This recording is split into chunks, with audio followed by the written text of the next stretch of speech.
Sermons of a Buddhist Abbot. Soyen Shaku, translated by D.T. Suzuki. The story of the gem hunting. Chapter 9 of the 42 Sutras is what this story explains. In ancient times, there was a king who had among his valuable possessions a precious stone which he most highly prized.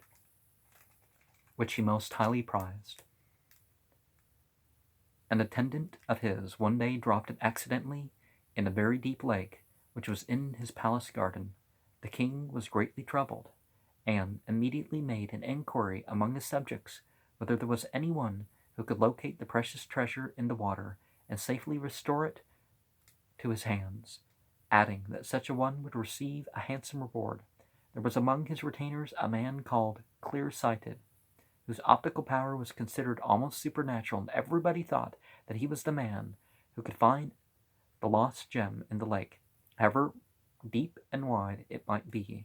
The man was brought before the king and was directly commissioned to make a search for the gem.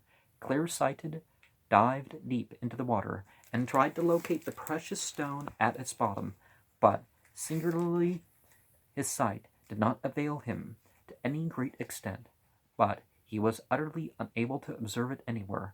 The harder he strove, the dimmer became his sight. Completely disappointed at this unexpected discovery of his short-sightedness, he came out from the bottom of the lake and reported his miserable failure to the king.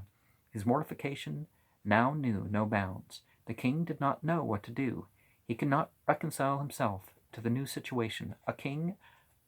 A long consultation was held again, but no one seemed to be able to solve the problem in a practical way.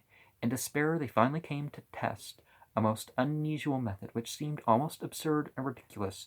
They knew that there was a man called Sightless, and thought if Clear-Sighted was of no avail, this blind man might be found useful in such a case as this, which was so extraordinary.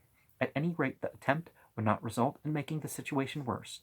Things miraculous have frequently been performed by the blind, and why not in this case? Sightless was sent for and asked to go down into the water and find the lost gem. The man went down as he was told without any protestation, and he came out after a short time.